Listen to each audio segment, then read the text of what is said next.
Good morning. Today I'm a few minutes late and I'm waiting for you to all arrive for our 13-day challenge. Today is the 13th day of the challenge and I cannot believe how quickly it went from day number 1, and so much has happened in such a short period of time. It's incredible.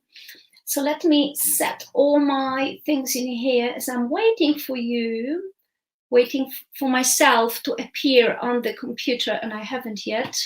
So let me see. Oh yes, I'm here, changing the settings.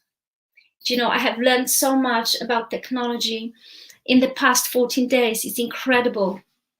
I have never been particularly technologically minded, but now I'm a specialist in all those lives and broadcasting to so many different places. It's incredible.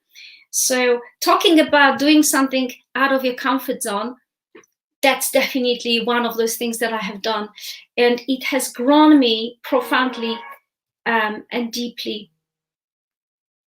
Okay, I have not appeared on my phone yet. See,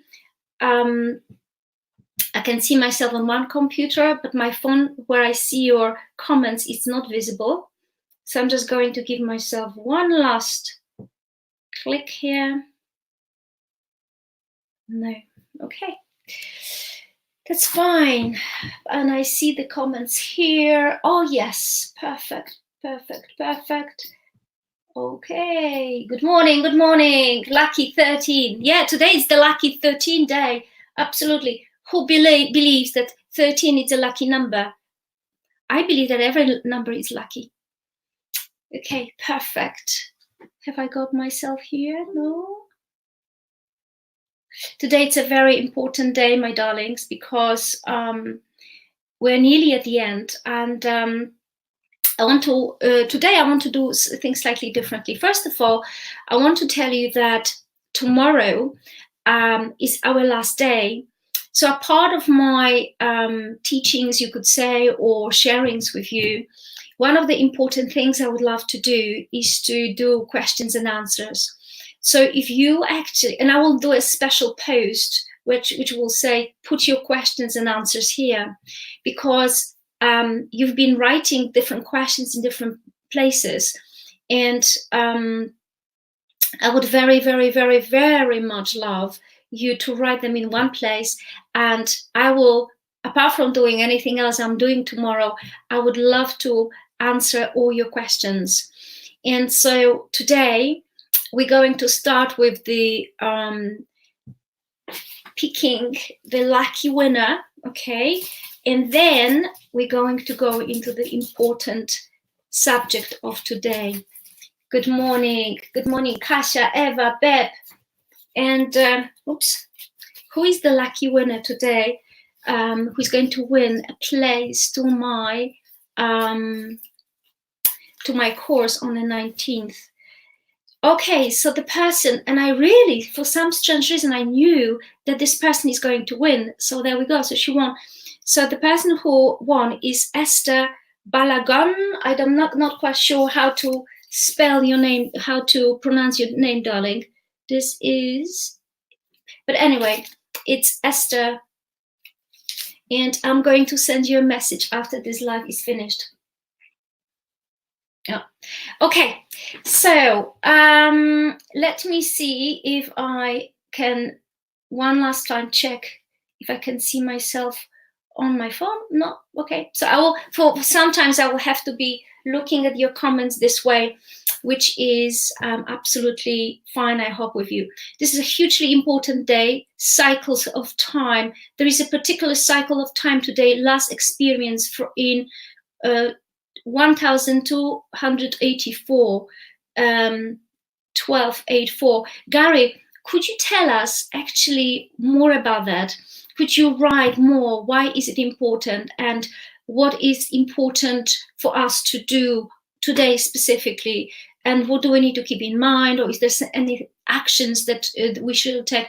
Actually, as Gary is here on this live, I want you to to get to know him. He's an extremely powerful hypnotherapist, extremely good healer, but he also knows a lot about Celtic and Celtic knowledge and the ancient knowledge. He's almost like a shaman of kind of person, and he's done a lot of powerful healing for a lot of people. So if you're looking for a great hypnotherapist, Gary is the person, and he's just written a book about getting rid of fear. So he's very close to my heart.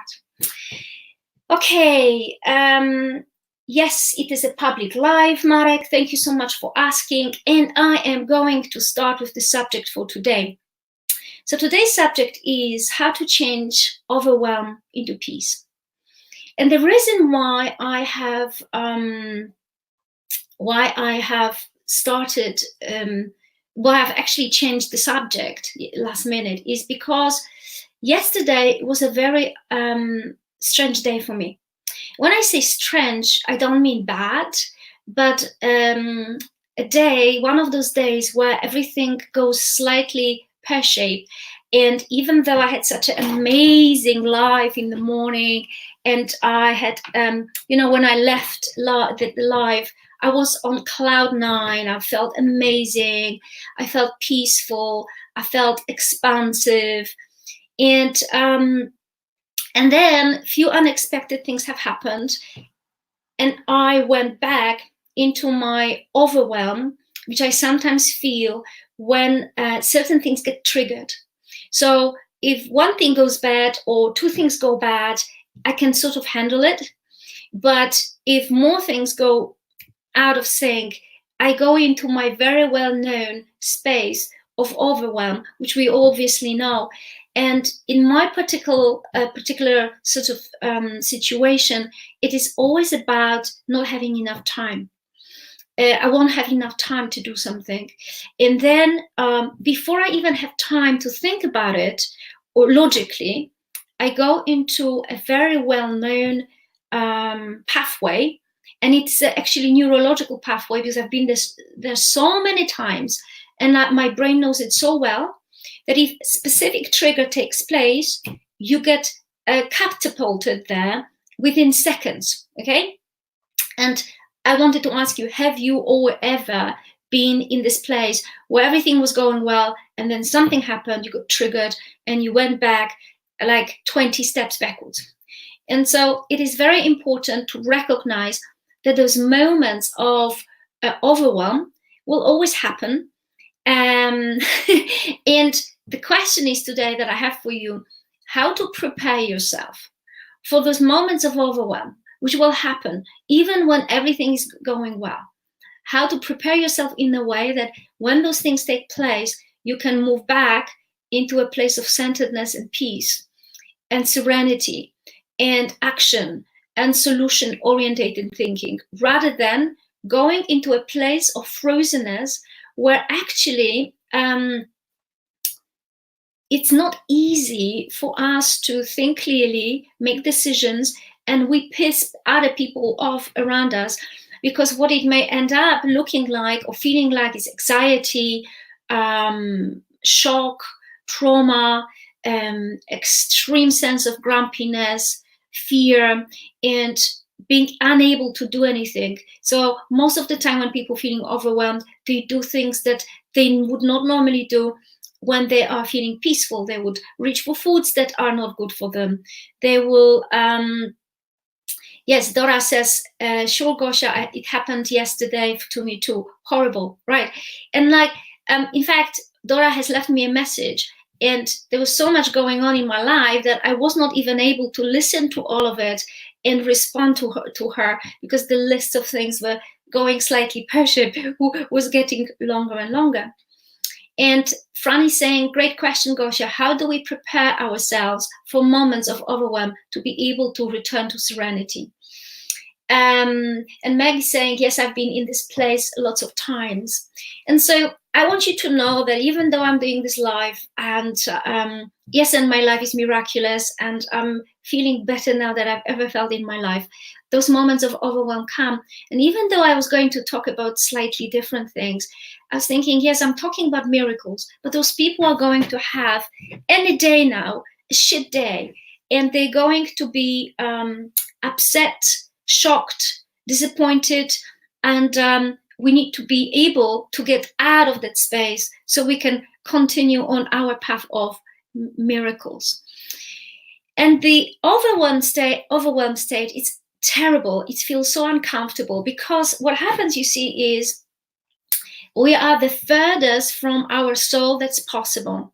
We are the furthest from the truth possible. We feel powerless, we feel unsafe, and we feel the narrowing of reality. It's like the reality that is around us is squeezing us. And the question is, what do we do? Okay, what do we do in those moments? Because they will come, they will happen, those moments will happen more than once, maybe in one day. Some people suffer from anxiety. And yes, Caroline, actually, she sort of mentioned that her daughter, she sort of came home all peaceful and relaxed, and her daughter just had a panic attack. What do we do? And so I think that when we have tendency to go into that space of overwhelm, it is a very clear message from our body, soul, nervous system, that there is something that needs to be attended to, that most likely your inner child needs to feel safe, that if we don't attend to it, we will go back to the normal pathway, the neurological pathway that the brain goes every single time. A brilliant person to read or go to courses and learn more about this is Dr. Joe Dispenza. He talks about how to get out of the addiction of being ourselves, including the state of overwhelm and panic and drama and pain. And so what's actually quite interesting is that for some of us, even that space is very uncomfortable, and it's painful, and it's challenging, and feels like shit in some ways, because we know it very well and it's quite familiar. There is a sense of, oh, okay, it's a little bit like some people go spend time in toxic relationships, and in the beginning it feels amazing, and it goes to a place of drama. And even though it is toxic and codependent, I've been talking to some people, there's almost a sense of relief of knowing what's coming next, what next drama will come, what he will say, because they've experienced it before. So we need to find the strategy for getting out of overwhelm. But at the same time, what I would like to say is that we need to be mindful of the fact that there is part of us that feels quite safe and quite addicted to that state of drama. And we actually need to break it. So Gary says the importance of cycles is visible easiest in the world markets. They reflect human emotion and condition. Solar cycles are studied by NASA. We are at the solar low. There are 11-year cycles. Watch the world markets over the next week.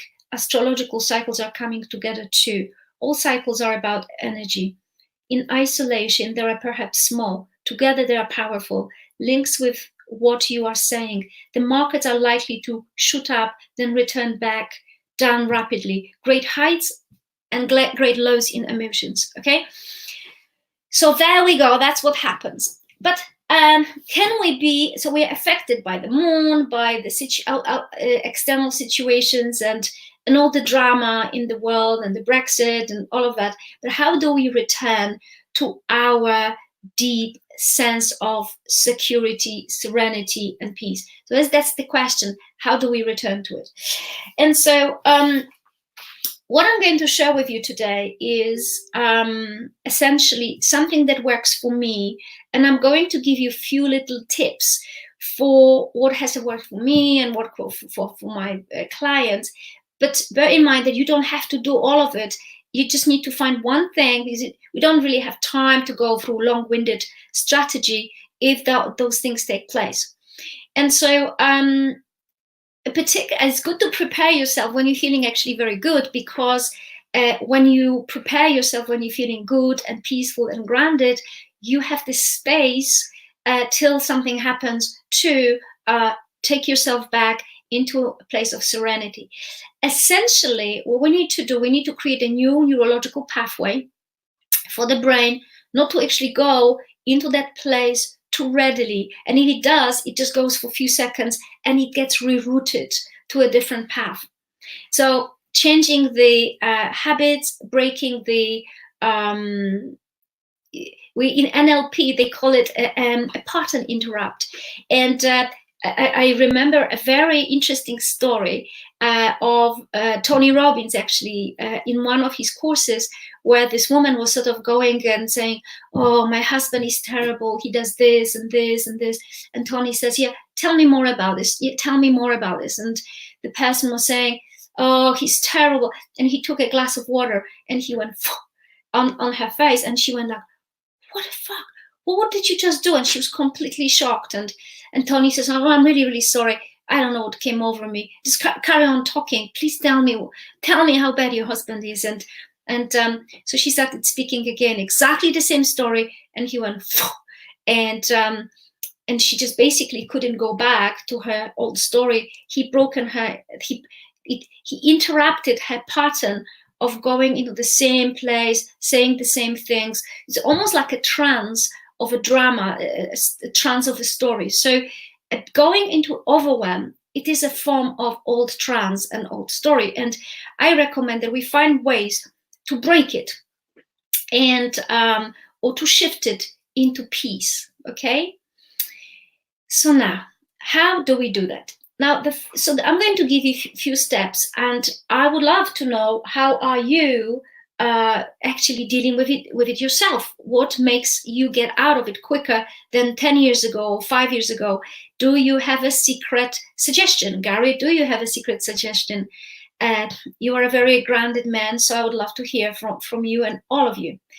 So the first very important thing about the overwhelm is that, or anxiety even, is that we really hate it and we resist it with all our body sort of strength and mind, and we try to push it away, and we basically do not allow it to happen. And what happens that we are lost in the fight, and we're giving it more energy, because obviously we're paying attention to the state. And the more we push something, the more we resist something, in effect, it actually gets bigger. So when we move our attention to something else, it actually happens with children, right? When so many times someone has got a child who, well, mommy, I want it, and the child starts crying and he goes into hysteria, and you can see this parents doing all the time, and the mother goes, look at this. Look, it is so shiny.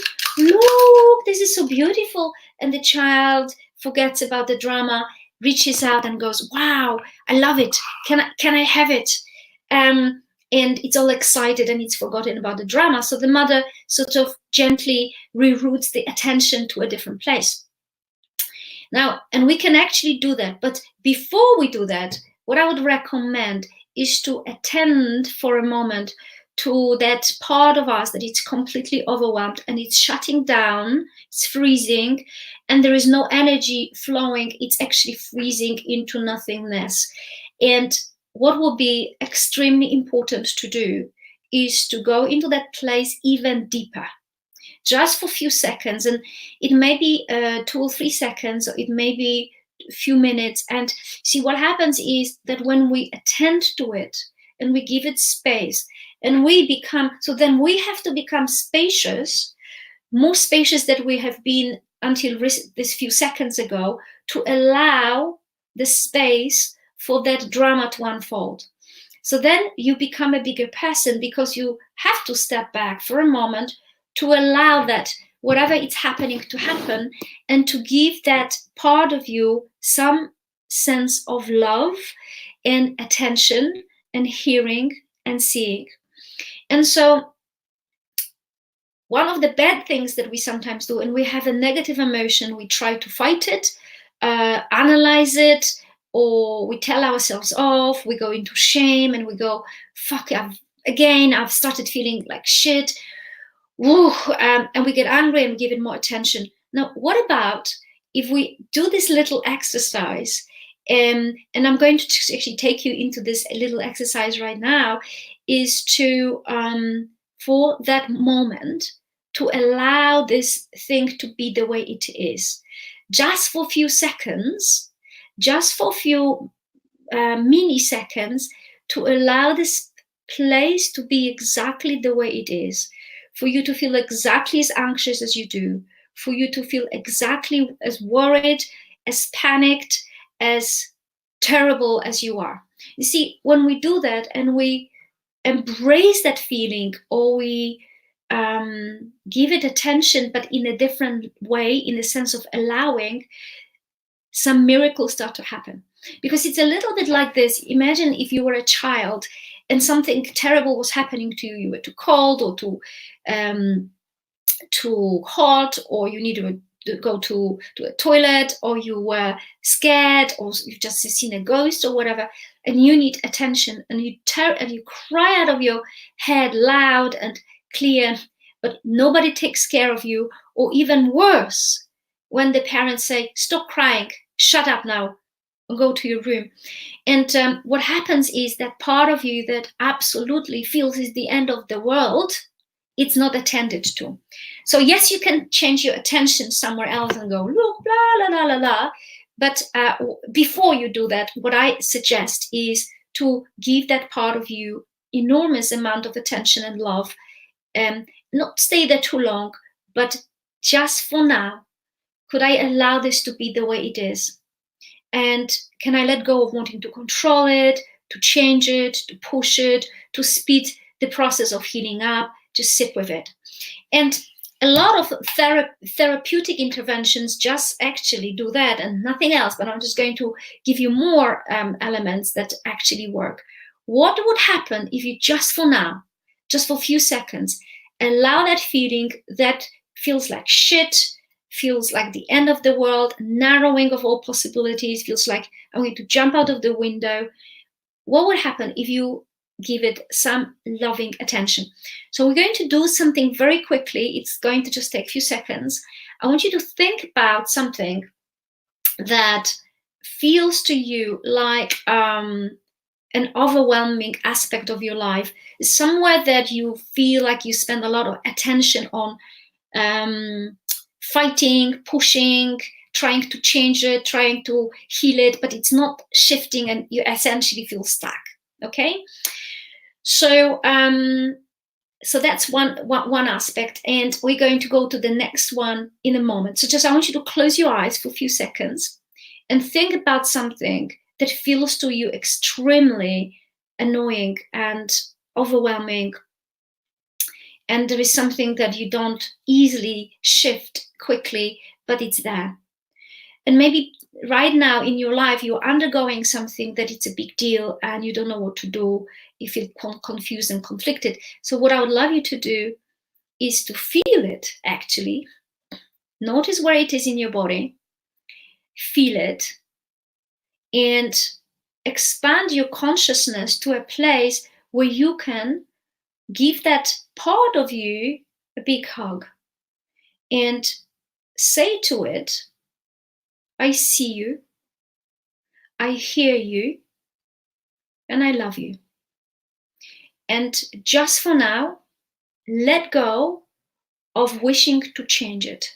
Just for now, let go of wishing for that to be different, for that to be gone. And just could you allow it to be the way it is? And take a deep breath in. And breathe out.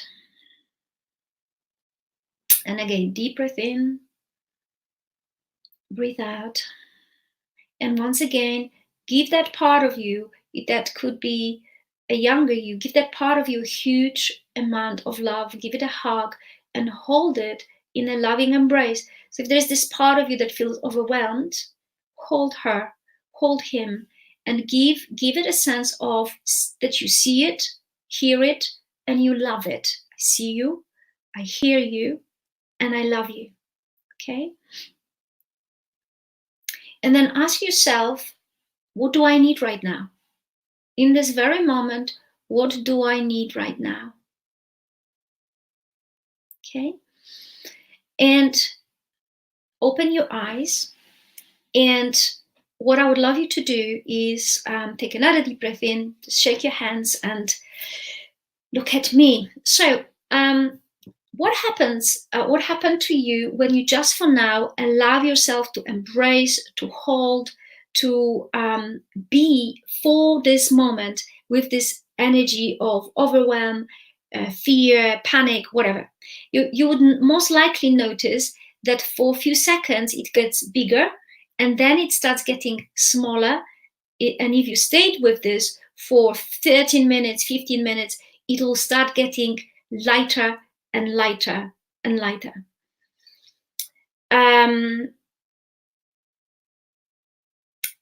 Right. So now Gary is saying the amazing things here, which I'm going to read in a moment, but I want to go on to the next thing. Now, the next thing is that it's a very important point is to give attention to your inner child. Now, it is very important to consider, recognize that that often the trigger comes from our childhood. Okay, we completely don't know what it is and where it starts, but that little girl or that little boy who is still pissed off about something or feels very unsafe needs our attention.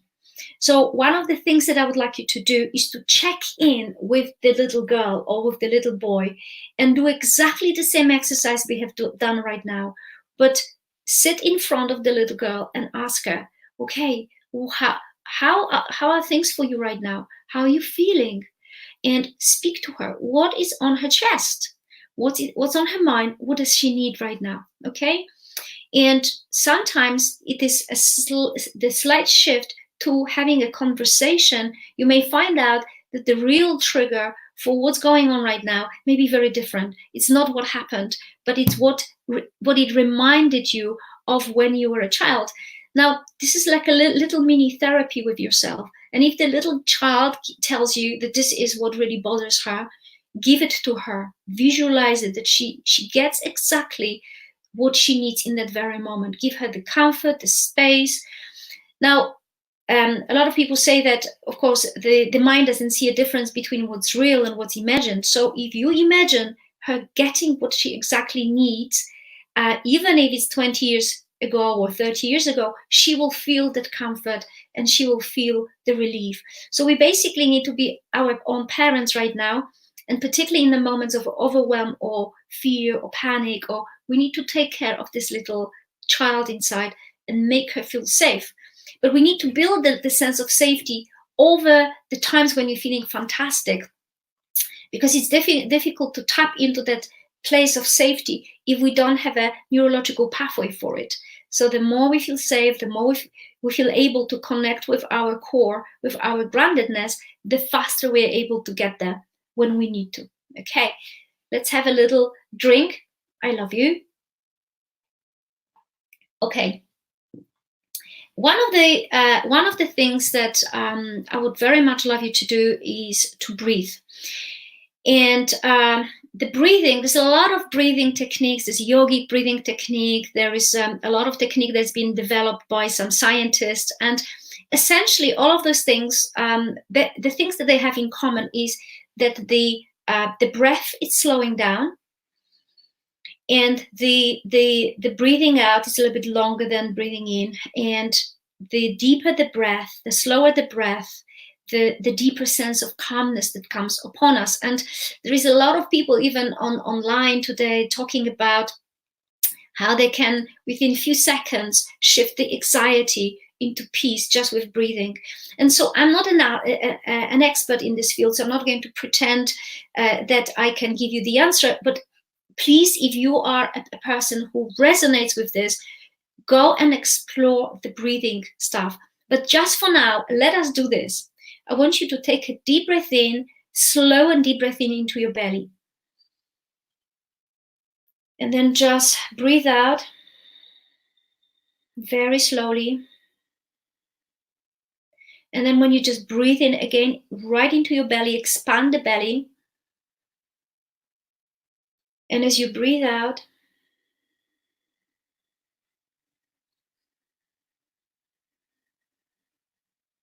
do it very slowly. And then take a very deep breath in, right into your belly, expand your belly. And as you breathe out, expand your heart. And as you breathe out very slowly. Extend your breath. And do again, breathe in very slowly. And then as you breathe out very long breath, longer than before. And you may see things changing. When I start, because I see auras and I see energy and light, when I start breathing, almost within a minute or half a minute, I start seeing a lot more energy around me. And when I'm sort of focused and tight and stressed out, I don't see. So I highly recommend about breathing. Now, Carly, if you're on the line, and Carly, it's a yoga teacher and she deals with trauma and grief. She's an extremely good therapist. She's actually coming to the course on the 19th, all the way from Lisbon, where she runs retreats for people who have had broken hearts. She can say a lot about the healing power of breath. So if you're here and you want to contribute, darling, then please do so. Okay, so once we've done the breathing, once we've embraced the emotion, we need to go into a place of finding out what we actually need and act upon it. But it is very important to make the energy flow. And so for most people, if they're still in a slightly frozen space, one of the things that I would highly recommend is to move. Okay, so being in nature, moving and shaking will be the best thing to do. So for me, if I'm in a space like that and I put the music on and I start dancing and humming and tapping here on my chest and shaking my hands out and doing things like making funny noises, that gives the body a huge amount of release, and it's doing something that is different to what would normally you would do if you were depressed, tense, tight, and going into closing and freezing. Okay, so it is actually proven from scientific point of view that people who easily go into overwhelm and easily go into a place of panic, if they actually allow themselves to move gently, amazing things happen. And they cannot be at the same time moving, jumping, dancing, singing, and be depressed, shocked, and in anxiety. Carly says, hello, Gosha, I'm here. Everything you're saying is spot on. But if you have anything else to add to the breathing, would be great. Gary says, lots of techniques in my book. Wonderful, Gary. Please, Gary has put his link here. His book is about how to deal with depression and anxiety and overwhelm, so I highly recommend it. Gary, please also put the name of your book, starting with some breathing techniques. Another technique is to breathe in 2 seconds and out of 4. Double the out breath, activates the vagus nerve and will spray a neurotransmitter over the heart to slow it down. I use it with my Muay Thai fighters. Oh, wonderful. Okay. So yes, Gary has put the link for his book. I highly recommend it. Okay, so now, if you go and you dance, if you go and you shake, and even shaking for 3 minutes, all the parts of your body and soul and heart, if you can shake the whatever you have out of your body, you will feel much better. But I tell you, something that really shifted me very profoundly. It was about a month and a half ago. I went on a walk and I was really not feeling very well, and something was going in my mind, and I also felt a little bit overwhelmed. Again, around the subject, I will not have enough time for whatever I was planning to do. And I went and I felt that I needed to give a hug to a tree.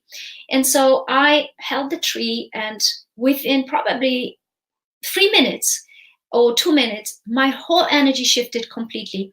So being in touch with the energy that is different to yours and bigger to yours shifted my space in which I was in my mind completely. I actually even spoken to a tree and I said, hey, do you have a message for me? And indeed it had, because everything is, it's an energy. Everything is flowing. And if we connect to the energy that is different to our narrow, tight, holding on to space, then it takes us out of it and expands it. Yeah, Gary says the name of the book is A Life Without Fear: How to Release Your Depression or Anxiety. Perfect thing. Gary, I'm so happy that you're here on this live.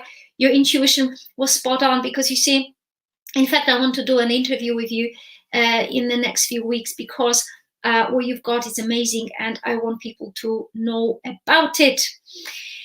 Okay, now what I would like to share with you, it's a funny exercise that let's just assume for a moment that you've been shaken, you've done breathing exercises, maybe you've done yoga, and you're feeling a little bit better, so you can use your brain to find solution for where you are. Okay.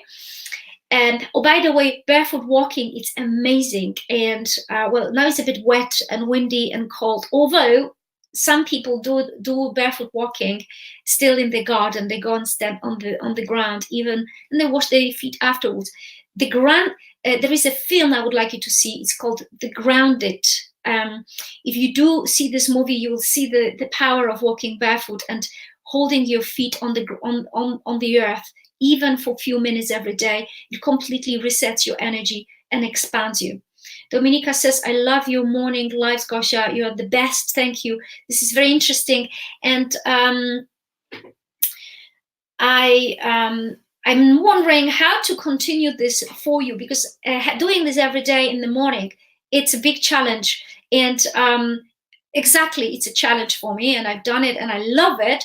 But I think I'm going to probably keep on doing this once a week, and I'm going to create a group, and so we're going to continue this journey. And I would like to ask you, if you're listening to this live, how would you like me to support you? What questions do you have that you would like to resolve here? How would you like me to help you, to expand you, to support you in being your best self this 2020? And so I want to serve you, I want to help you, I want to bring the best to the table. But I sometimes used to create things thinking that this is what people need, but people didn't need that, they needed something else. So if you could write it here and say, I want you to support me like this year, I would be delighted, because then I can create something specifically for you. Carly says about the breathing, yes, extending the exhalation is good with anxiety and overwhelm. Also to sing, even just a simple sound like ah, ee, because often when feeling very overwhelmed, it can actually be quite difficult to focus on breathing. Using singing sound helps you to lengthen the exhalation and involves taking deep breath in. Just another little option. Okay, so and now we are coming into my actually special little one, which is fun. And you know, I like fun, I like playing. So here is a little thing for you. So let's assume that you got out of overwhelm, that you're feeling better. But in your head, you may still feel stuck about that specific thing. But in your body, you're feeling a bit better. So your mind is more prepared to play the game with me, okay? So many years ago, I went to a course, and there was this amazing lady who she was an intuitive, and she was helping people to shift into new realities, and I really loved her. Yeah, her name is Nancy Rosenoff. She lived then in New York. I think it was 20 years ago.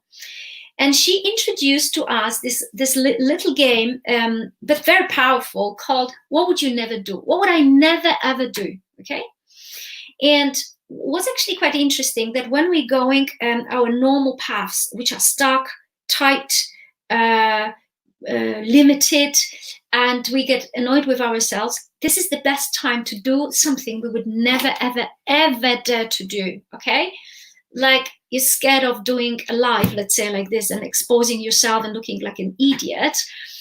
Doing exactly that changes your position and your space into something completely different. And so she gave us a lot of exercises, but that was the one that I remembered the most. And so in this exercise, what you do is you ask yourself, there's a problem, presenting problem, and you ask yourself, like, what would I never ever do, okay, in order to achieve success in this field or shift this? And then I remember there was someone there who said, well, the problems with money. And she said, what I would never ever do is to be a prostitute, she said, okay? And or what I would never ever do, go and sell fast cars, or what I would never do is this or that, okay? And then so you write 2 or 3 things you would never do. And then you come up with a person who would actually do it. So in that specific exercise that we were doing, I remember very vividly the person who came up with, I would never do prostitution to make money. The person actually asked her to, Nancy asked her to imagine a happy prostitute, someone who's doing this actually for fun. And I know it's maybe a bit controversial, but it was just an exercise, bear in mind. And she said in this exercise, she visualized a very confident escort, looking beautiful, looking great. And then she had a message for the person who was doing exercise. So she said, if I was you, I would resolve it like this and this and that. And I would treat and this particular escort said, I only work with very high-end clients who I know and I like. And I like going to dinner for them, and I like spending time with them. And I go for quality, not for quantity. And I really give them attention and love, and I treat them with highest level of respect. That's escort said. But I have only the 4 or 5 of them, and I was able to buy a house, this escort says. And so the person said, oh my God, I was doing all those clients, I was charging £35 per hour, but now I know actually maybe she was right. I need to do something else, something differently. And instead of doing this, to focus on slightly different people who need more specialized attention, and I can see less people, but I can give them more quality, more attention, and have more money. And indeed, that exercise shifted her mind because she did something differently. And of all the people who helped her was an escort. So, and I will never forget that. And so then, sometime later, I was doing this exercise with a friend of mine. And she said to me, you know, I want a husband. And I so much want a husband. And I've wanted a husband for so long. He's not coming. And I asked her, let's just play this game. Would you play this game with me? And she said yes. And so she said, well, so what do you want me to do? And I said, well, tell me, what would you never, ever, ever do to find a husband? And she said, well, what I would never ever do, I would, for instance, never go to a party and say to people who are coming in, hello, my name is Katie, and I'm looking for a husband. I would never do that, ever. And I said, well, imagine someone who would do that, and what advice would they have for you? And basically, the person who would do that was someone who was relaxed, didn't take themselves too seriously, was loose in their body, and they liked themselves, and they were very playful and effortless, and they were laughing a lot. And so I said to her, listen, I want you to go and do that. I want you to go to this party, whatever party you're going to, and I'm going to ask you to do it. So she said, okay, I will show the universe my commitment to finding the right man.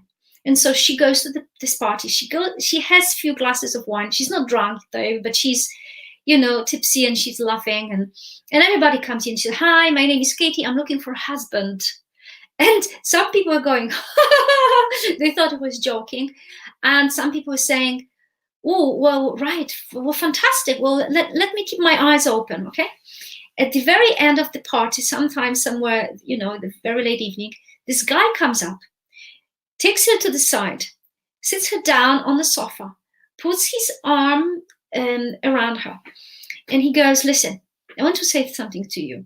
You're extremely beautiful. You are very attractive. You are so much fun. Unfortunately, I'm married, or I'm with someone, so I will not be your husband in this instance. But I have a friend who is a little bit crazy, just like you, and I think you get on well together. And I'm going to introduce you to him. And so, indeed, he set up a blind date for them, and they hit it off, and they stayed together. And so she basically, this girl, through this little exercise, she completely shifted her frozen strategy for not finding a husband, because we have a strategy for things, right? We have a strategy for being overwhelmed, strategy for being single, strategy for feeling guilty, strategy for being too large, strategy for being too tired. And so that strategy that she had was brilliant because it worked. She couldn't find a partner.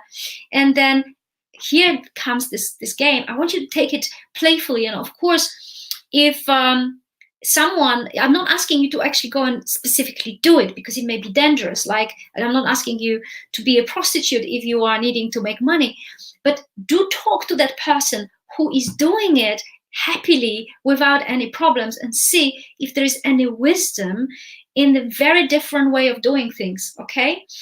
Baby saying, I so love your stories. You're a great storyteller. That's right. In fact, I will probably tomorrow, the last day of the series of the Get Ready for Miracles, tomorrow I'm going to probably tell you another story, which will be a story that will propel you to the new level of your greatness and miracle making. And so that was the story for Katie. But I wonder, is there something that you feel stuck about, where miracles don't touch that area, and the stuckness needs moving, needs shaking? And I want you to do something different. I want you to do something that you'd never do. So do this exercise. Think about the thing. Ask yourself, what would I never, ever, ever, ever do in this situation? And write maybe 3 or 4 things. See who would actually do it, or in your, this is playfulness, and this is working with imagination. And speak to those people and ask them if they have a advice for you. And maybe some of those things, they are not that crazy, they are not so mad. Maybe some of those things actually would work. So that's the end of my stories for today. So in essence, if you feel, if you have an addiction to being overwhelmed when certain things happen, remember, it's just a program. You need to reprogram yourself into something else. And I've just remembered one thing that I've forgotten to tell you. Amazing, the angels are whispering to my ears, silly one, you've forgotten to tell them this important thing. I would like you to also do one more thing. One of the reasons why we get into overwhelm is also when we keep on thinking a thought which is a lie, which is not true. And it triggers us into a space which doesn't serve us. So one of those thoughts for me is that I haven't done enough, okay? I haven't done enough impact on people. And so the exercise or the tip that I have for you is to take that thought, put it under the lamp of your consciousness, and ask yourself, is it true? Is it true that I'm not good enough? Is it true that I fucked it up? Is it true that I don't have enough time? Is it absolutely true? Can I give up my life on the line that this is true? Because often we're telling ourselves fibs, and they put us in a state of panic, anxiety, and drama, and beating ourselves up and feeling unworthy. Most of the time, the things that make you feel bad are not even true. And we allow ourselves to be terrorized by those thoughts, right? And they may not even be your thoughts. It could be your parents' thoughts or someone else's thoughts, okay? So how to release yourself from the terrorism or being terrorized by those thoughts. Actually, write them all down, because typically they will be creating some conflict in your being and in your body. And so on one hand, I'll give you an example. Just at the end of last year, I was looking back at my year, and I was delighted about what I've experienced and the people I've met, but I had this feeling I have not done enough. And it was making me feel a little bit like a failure, okay? And so then I stepped back and I looked at it from the point of view of a soul, my soul. And I said, I asked my soul, what is the truth about that? And I went into almost a very deep, profound trance. And my soul said to me, the actual truth about this is that you've done more than you needed. You've done too much, actually. And it's not about the impact that you're making on other people, it's the impact that you're making on yourself. And the more you give yourself a ability to just be, and you focus on the being, the more impact you will have on the world. It's the being. It's not that you didn't do enough, you didn't be enough. You were not spending enough time on being. The focus was completely wrong. It's the being that we need to focus on. So if you have a thought that drives you crazy, that brings you down, that makes you go into overwhelm, put the light upon it, step back, go into a position of your soul and ask yourself, what is the actual truth about that? But the truth from the soul's point of view is very different to our ego. And as soon as I've stepped into it, I felt so much more better. And the soul said to me, and actually you've done, in your lifetime, you have done the equivalent of what other people do for others in 3 or 4 lifetimes. In fact, you could completely stop contributing right now, and you would die with an order, with award.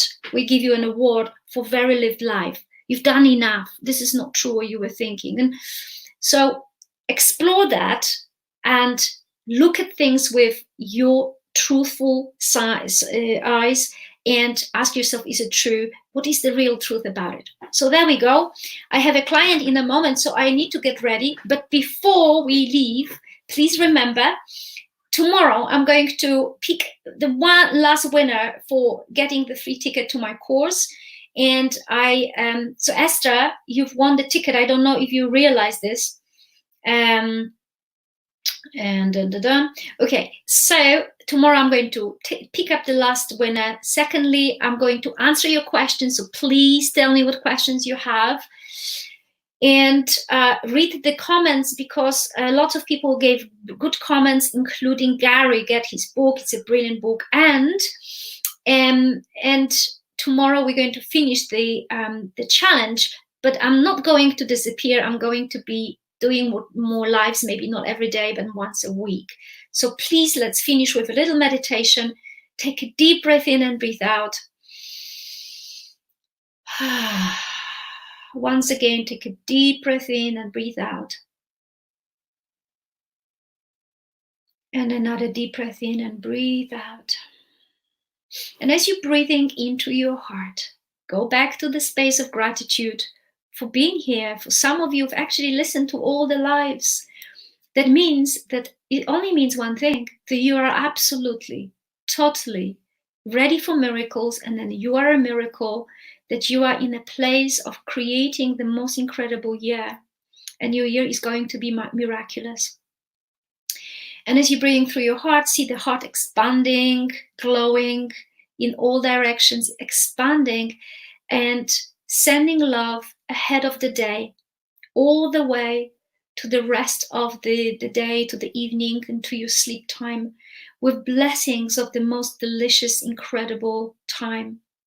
But as you're sending the blessing, just check if there's anything in your consciousness that is jarring, that it's conflicting, that it feels like it's not allowing you to be at peace today. And if you have one of those things, I would love you to look at it with the eyes of compassion and say to that part of you, I see you, I hear you, and I love you. What do you need? And give that part of you a huge hug. Caress it, hold it, do some havening on it, like I told you yesterday. Caress your arms and caress the arms of that part of you that feels overwhelmed. And then ask yourself, what thought do I have about this thing that creates this challenge? What am I believing about it? And is it true? Is it absolutely true that this situation is like that? Or that I have no way out, that I am trapped? Is it true? And ask yourself, what is the truth? Looking at it from my soul point of view, what is the absolute truth about it? and ask your soul to tell you, to show you the real truth about that. Expand it, the truth that will set you free. And then once again, give yourself an enormous loving hug. Send yourself a big wave of love and bless your day with serenity, joy, happiness, confidence, miracles, and deep sense of increasing peace. Bless yourself with decision that every day from today onwards, you'll become deeply and profoundly peaceful, more and more, inspiring, lifting other people around you, and making everybody, including yourself, feel grounded, present, and strong. And take a deep breath in, breathe out. Thank you for being here. Lots of people on the live. Yes, and Sylvia saying, oh my God, you're still on the live. Yes, the live seem to be going longer and longer because I've got more to say, which is a proof that I need to be continuing them because I've got a lot to share with you. I didn't even realize how much. So have a great day. And I see you tomorrow for the last time at 8 o'clock for our last day, 14th day of Get Ready for Miracles. Please share this live with as many people as you can if you find it useful or helpful. And I will see you tomorrow. Lots of love.